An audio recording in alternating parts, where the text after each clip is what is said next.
Let's talk about something called the fractal soul.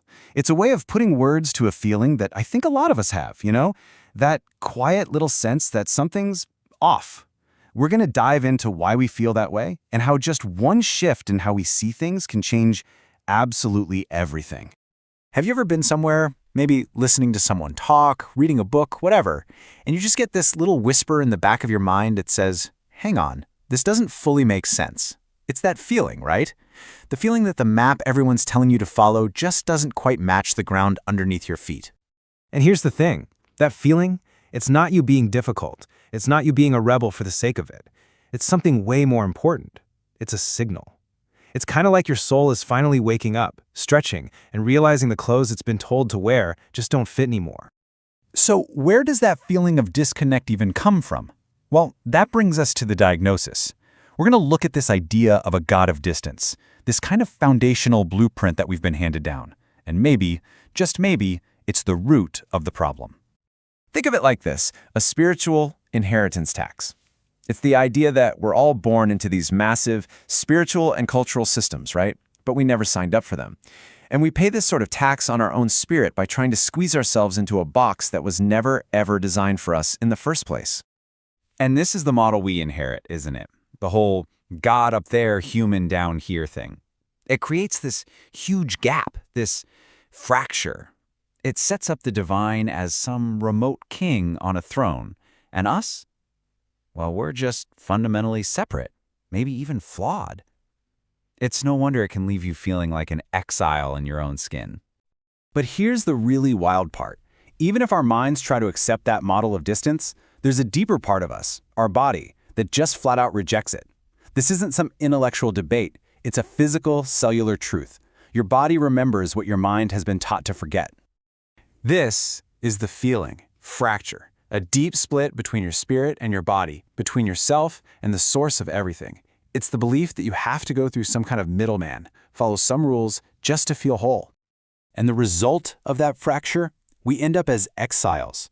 We're made to feel like we're cut off from our own wisdom, our own power.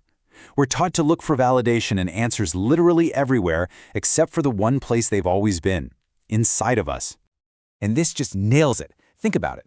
When you get a cut on your finger, your body doesn't send a prayer up to some distant CEO asking for permission to start healing. No, it just does it. The intelligence, the power, the healing, it's already built right in. It is you. Okay, so if our bodies are hardwired to reject this whole fractal thing, what's the alternative? This is the revelation.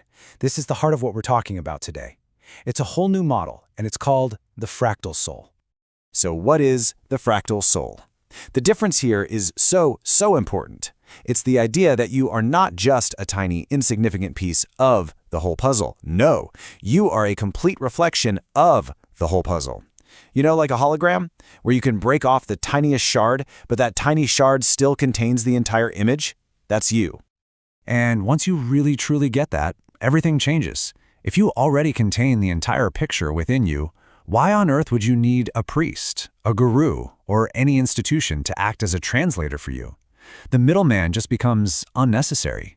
The distance we thought was there, it just dissolves.